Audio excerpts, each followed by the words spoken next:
G'day, Ryan Cosgrave here. Once again, positioned next to some of the antique books here at Leithfield Library. This week, however, I'm not just going to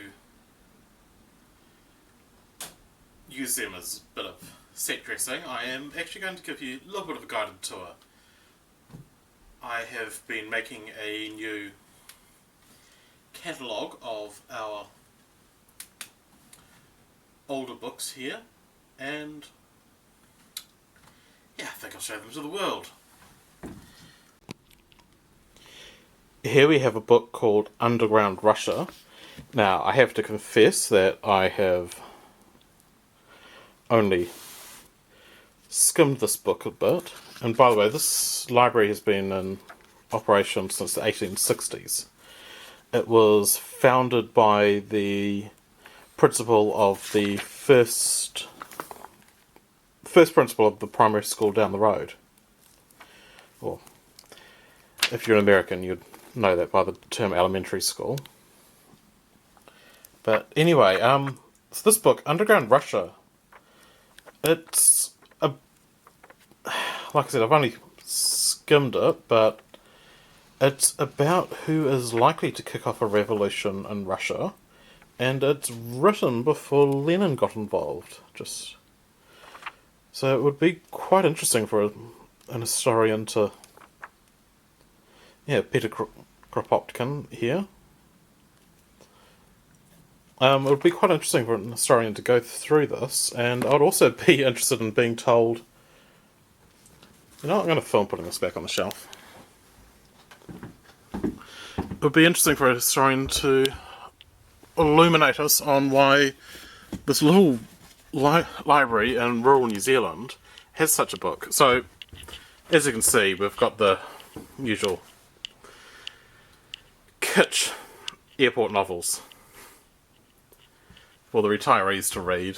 There are people in this village who will read one of those books every week. You know, they'll pick up 7 at a time one week and come back the next week, returning them and wanting 7 more. But we have all of these as well. So like there we've got quite a lot of Carlyle. Don't think we've quite got all the volumes of Frederick the Great.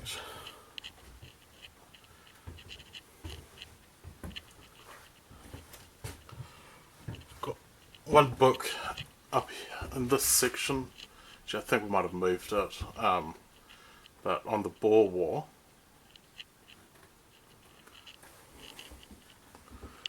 Yeah, so this library, so far as we know, is New Zealand's second oldest non-government lending library. I've given this speech many a time.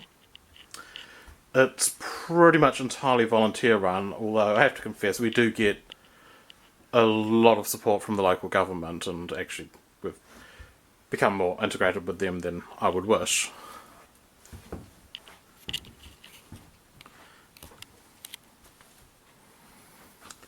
Yeah, so this glass cabinet, none of us really know why it's here. It's just more storage. But got a few odds and ends, like a device here for voting and making decisions on how the library is to be administered, and a gavel for use as the library president. And I used to be the library president and did bang that gavel when people got out of hand. A selection of books which I have set aside as they are especially delicate. And if you come up into this corner, we've got quite a bit of New Zealand parliamentary debates and official New Zealand yearbooks. And, yep, quite a few more antiques along here.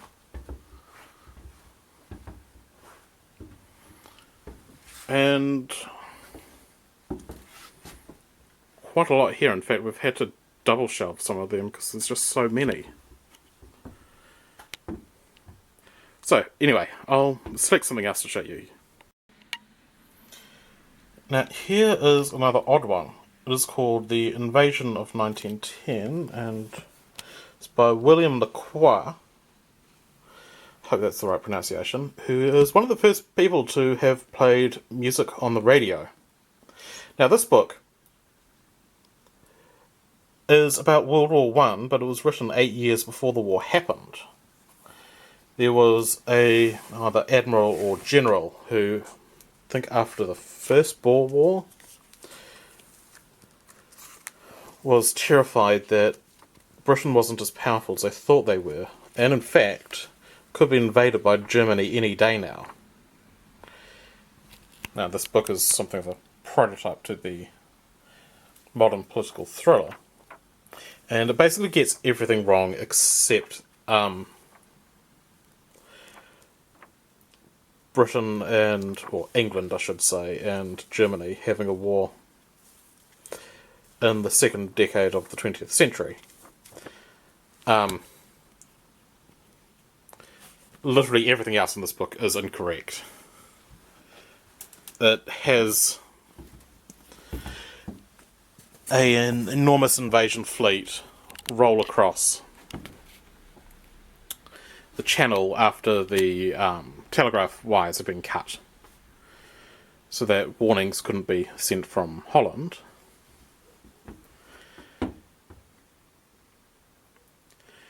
And yeah, basically it was written to scare the men of England into supporting sweeping military reforms, which would allow the army to take complete control should they deem an emergency situation. It was written before the average man in England was allowed to vote. And it portrays England as if not only... Well, it writes as if not only doesn't the British Empire exist, but not even Wales or Scotland come to England's rescue. Anyway, so this here is another book called The Jubilee Book of Cricket by a Prince Ranjit Singhji. It is a 6th edition. And this book, which I believe would also be published in the year 1900, is on the sport cricket, and it is by the man who brought the game to India, having been, as a teenager, raised by the members of the British aristocracy to basically observe them in their own habitat and be able to inform Indians about what the British are like at home. Now, from what I've read about this guy, he wasn't expected to inherit the throne, but he did through some sort of unforeseen circumstance I've forgotten. And yeah, he was a terrible monarch because he was always on the pitch playing. Now, I have also been informed that although this book is something of an antiquarian curiosity, it's actually quite dull to read. But perhaps a dedicated cricketer would have a different opinion. Certainly rather like the illustrations in here. So, I have to say I'm restricting myself to books which are in quite good condition. A lot of these are very delicate. The Technology Club up the road that I've formed with some people that I know, we're building a machine to digitally archive these, photographing all of the pages. But yeah, there's quite a lot of work.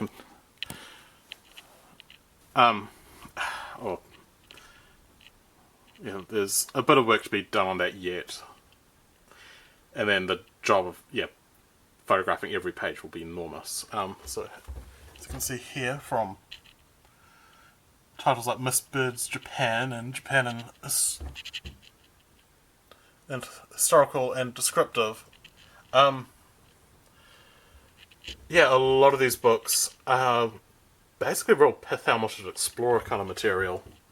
You've got quite a pleasantly written novel called The Switzers there, about being Swiss, though I have to admit I've only read the first few chapters when waiting for people. And chapter 2 you might want to skip because it's basically an inventory of all the valleys and mountains of Switzerland. So, as well as curiosities, we have, regulars like Alice in Wonderland here. There are also a lot of anonymously published books in this collection. Like this one, What Shall I Be? A Boy's Choice of Trade. Now this is... the sentences are very pleasantly written, but it's this book by some woman who is very, very condescending towards men, saying that if only boys acted like girls, the whole world would be at peace. Now, I'm not saying that us men are without sin, only that women are every bit as guilty as we are.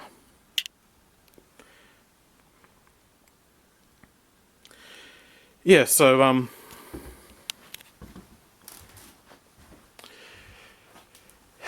yeah, some of the more... Yeah, if you look up here, so this is where I've been cataloguing recently, and this one here has been rebound in just brown paper. I've got a lesser-known book by Charles Darwin here on the expression of emotions. And apparently, in Paul Talk, I bet you'd like this, he couldn't find data by other scientists on emotions, so he turned to artists to inform him. Yep, Chaucer, so, a lot of the standards. Thomas More's poetical works. But yeah, some of these are in terrible condition, and should be brought off the shelf as little as possible.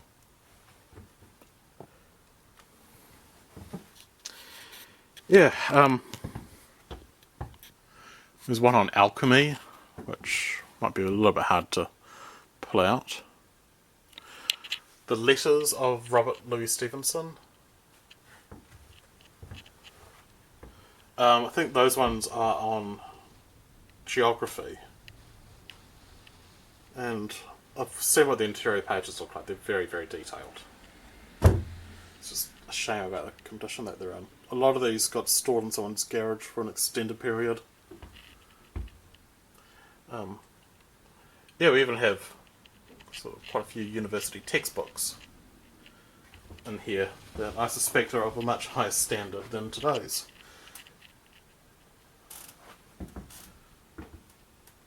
Yeah, the Bronte sisters.